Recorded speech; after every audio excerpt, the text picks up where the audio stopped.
everyone. Welcome to our Real World Conversation series, where we speak with experts in their fields about everything from a specific topic, going deep on one subject, to going very broad and talking about careers and career growth and career advice. And I am here today with David Leaser, who has been so kind with his time. He is the vice president of My Inner Genius. And actually, David, I would love for you to tell us a little bit about your expertise in your career. Well, I've been in the tech area my whole life for the most part. You know, coming out of college, I was in the tech sector and running the computer labs at UCLA.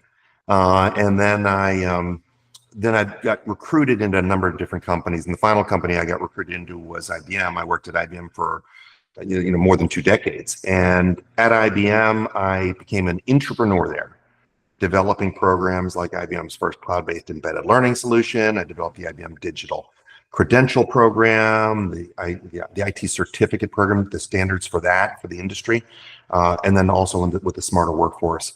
And out of that came this idea that we needed to be able to understand people at a very deep level, to be able to understand what they love, what they find meaningful, and what they're going to be truly capable of and what they're going to love. And that's where My Inner Genius was born. So that's where I'm at now. That is fantastic. And I think that, and this isn't necessarily the topic of what we're going to dive into, but that intersection of what you have capacity for and what you love and what you can get paid for and what your passion is, that intersection, I think, has so much to do with your overall life happiness as well, yeah. Right? These things intersect. We spend a lot of hours working. So we're here though to talk about data intelligence, and specifically when we were prepping for this, you were just amazing at centering things on solving your customers' Monday morning problem. And so one of those things that I wanted to start with is just from a global perspective, can you sort of define what is a Monday morning problem and why is it so important? Well, a Monday morning problem is what ultimately drives a business to do anything, right? And the Monday morning problem could be something as big as a customer has a need for something and that helps us create a product or a service, or a customer has a problem with the service that we're providing now, right? And that's obviously the bigger one. So those are the things that drive people to do the things they do during the day, right? We need to increase our sales, and so we have to do something with our sales organization. We need to improve our reputation, so we need to do something with our marketing and our social media. We have a problem with support, because we have too many people spending too much time on the phones and not using the products. In a cloud-based world, one of the things that's a big problem is people not actually using the actual product, because every minute that they are not in the cloud-based product means that they are at risk of leaving the product. And that's something we knew very well at IBM. If we found that if people did not spend their time living in the product, they're not going to renew. So those are the things that were the big problems. So you have to start with the Monday morning problem. And then you have to backing up from them, then you have to start looking at what the client is doing, right? What they are actually doing through clicks, like I just mentioned, or behavior.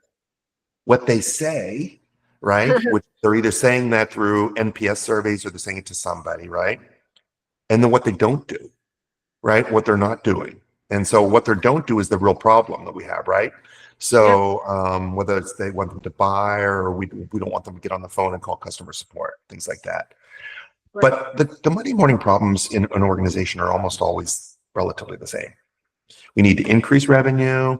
Yes. We need to increase the size of our business. We need to reduce the attrition for our top people leaving the company, So there are really only about a handful of them, and most organizations have the exact same ones. The problem is it doesn't trickle down from the C-suite down to everybody else in the organization on what these Monday morning problems are. And people that are at the worker level often don't even understand why they're being asked to do something and how that would actually relate to the problem at hand. I think that's a big problem. That is, because how are they going to help create solutions if they don't truly understand the problem? Right. So when you think about, in your experience, maybe an example or a guideline for how to do it, how do you take things like NPS scores or those other data points? How do you look at them in order to solve those compelling problems? Because sometimes even leaders can't articulate exactly what that metric is, right? How am I really going to know that this is working? Well, I'll give you two examples. One is just a high level one that I think was a really fascinating one I saw at a conference in Barcelona. And then one is a very practical one that anybody can do. But the first one was there's a consulting group in India called Tata Consulting. And I was at Mobile World Congress, which is a big conference. I don't know if you've ever been there, but our typical conference in the United States, a big one's 5,000 people. It had 180,000. What? It was just getting in and out of that place. Well, getting a taxi at the right time of the day becomes a little more difficult. They did it well. They did it really well. But Tata Consulting showed something that is now becoming much more mainstream in organizations, and it was called a digital twin. And so what they would do is, again, back to what a person says they're doing, what they are doing, and all this stuff, right?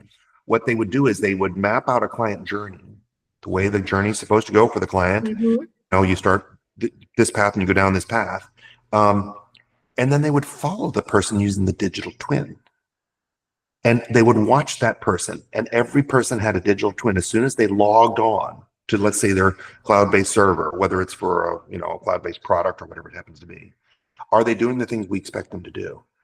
And if they're not, the digital twin sends an alert back to the organization saying they're hung up, they're stuck. And in some cases, what it'll do is it'll help heal the process, because what happens if enough people get stuck on that problem, immediately the digital twin will pop something up on the screen, or it'll change something in the experience to solve the problem for the client. It could be a pop-up of a chatbot that says, "Hey Sasha, have you tried clicking on the file menu?" You know what I mean? And like, oh, that's what I needed to do. You know what I mean? Or what happens to be. So it's really an amazing way to use technology to solve a customer problem. So that's one thing I think is really, really fascinating, this whole idea of digital twins. And that you're going to start to see more digital twins. They were like the first ones out of the gate on it. The second one was back to what you were saying about the data intelligence. From a very simple perspective. I mean, we're talking using very simple desktop tools like Excel and things like that, where I think people don't really understand the need to conjoin data sources to solve their problem. Again, a lot of people are isolated in their silo in their organization, and they don't have enough information. So, for example, the sales organization is not selling enough, right? Well, I looked at these salespeople, and these people are not doing well and everything else. So maybe they need coaching. Or maybe they need, whatever. Maybe we need to drop our price, whatever it happens to be. It's just not fitting the region, right? Well, one of the things that we did at IBM was we looked at sales data. This was for tech sellers, but we looked at the sales data for those people. And we were in the L&D space, the learning and development space, right? So we were in a narrow vantage point, but we said, we have L&D data. That is in our little group, right? We don't have the sales data. Can we get the sales data on these people, right? We looked at the sales data and we combined it, we conjoined it with the L&D data.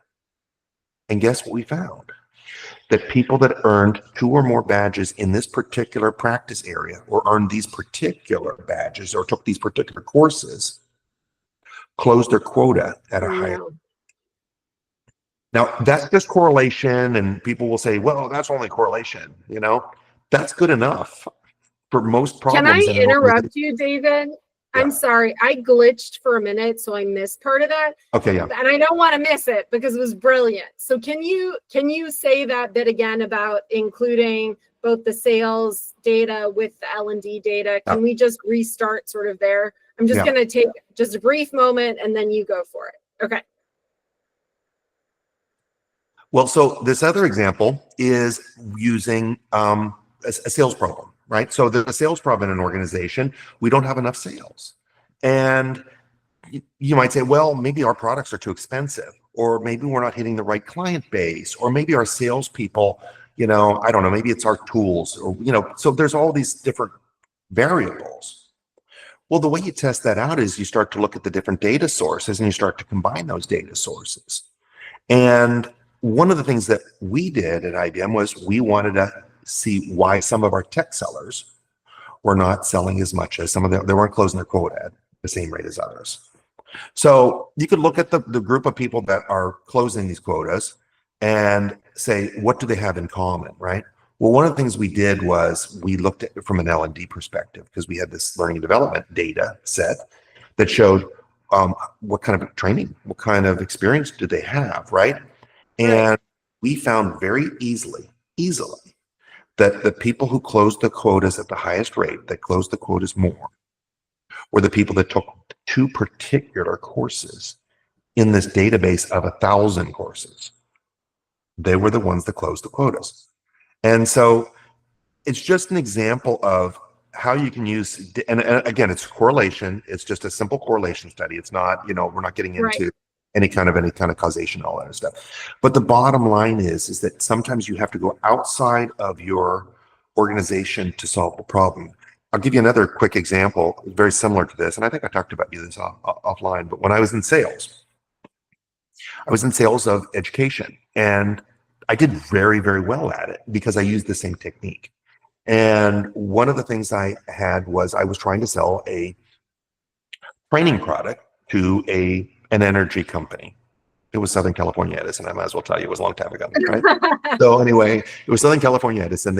I wanted them to buy this training product. And it's like, what am I going to do? I'm just going to go up to them and say, come buy my product, please, which is what most people do. It's like, it's embarrassing how many people catch you on LinkedIn saying, would you buy my product? Like, hey, you know what? This is the first date, or we're at a cocktail party, I just met you 2 minutes ago, and they're already trying to sell you the product, which you can't do that. You have to perform a relationship. But one of the things I did was I asked them how many emails their people got every day. Well, they got like 60. At the time, it was not that many, right? It was like 30 or 40 or 50 or something emails per day, right?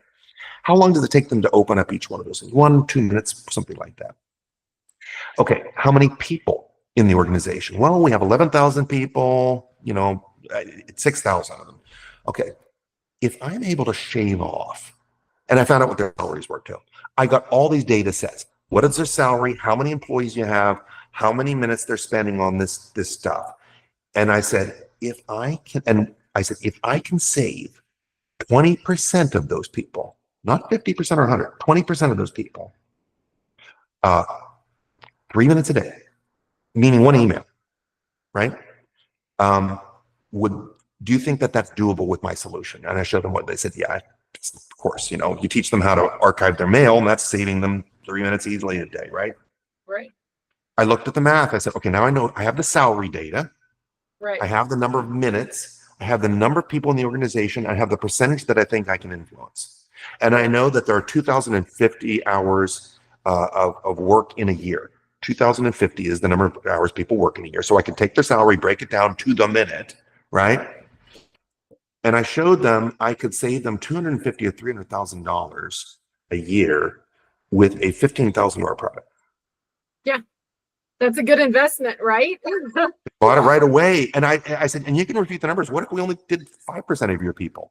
What if we did whatever? They're like, no, this absolutely, this is a no-brainer. So I think that that's something, for people that are watching this, that you have to start to think about how do you solve these Monday morning problems by going outside of your area. I mean, I was asked one time, an organization, to solve a problem, and the executive was, asking a person on our team, well, how are you going to do that? What are you going to do with your data? And I had to interject, and I said, we're going to ask them. Yeah. And I said, novel idea. He said, we're going to give them a survey. Why don't we survey them? And that way we'll know. Why don't we give them an MBAi survey, or do a quarterly survey, or do something like that along the way? And he stopped and he was like, yeah, that'll solve the problem. That makes sense. Yeah. So. Yeah, no, I love it. So combining data sets, creating data sets if you need a data set, right? Especially in L&D, a lot of times there maybe isn't a baseline and you need a baseline. So you can create that baseline. And you have all this data, but you don't have it in a consumable format that actually solves the Monday morning problem. Back to learning and development. Only 4% of L&D organizations, and I can guarantee the same thing's true of higher ed related to enterprise, only 4% are actually in line with the problems that the C-suite cares about. Wow. Wow. I did not know that it was that and there are much. several studies Wow. that show that, because what the metrics they're measuring are the metrics of success for the organization. How many people did we train? What were the graduation rates? You know, how many people got this score? How many people, what were the instructor quality? What was the book quality? I mean, all this stuff that they don't care about. Right. Right. You know, they care about readiness for their organization. Yes. Are we ready to pivot for new technology? Yes. Productivity too, like lost productivity, right? Right. Increase sales. They want to make money, save money, and save time. If you can't answer those three questions for an executive, how are you going to save money, make money, or save time? You're going to get kicked out of the room, or you should be kicked out of the room, frankly. Right. And that goes back to, those are the Monday morning problems. That's what business cares about, and that's what you need to be able to solve. Right. And every college student, when they get out in the workforce, if they can solve those problems, and that's, by the way, what I did, that will give you permission to stay. Yes. And probably advance. Yeah, absolutely. Absolutely. Critical skills advice as well. So thank you, David. This was fantastic. I feel like I learn from you every time we talk as well. So I very much appreciate your time. Thank you so much. Thank you.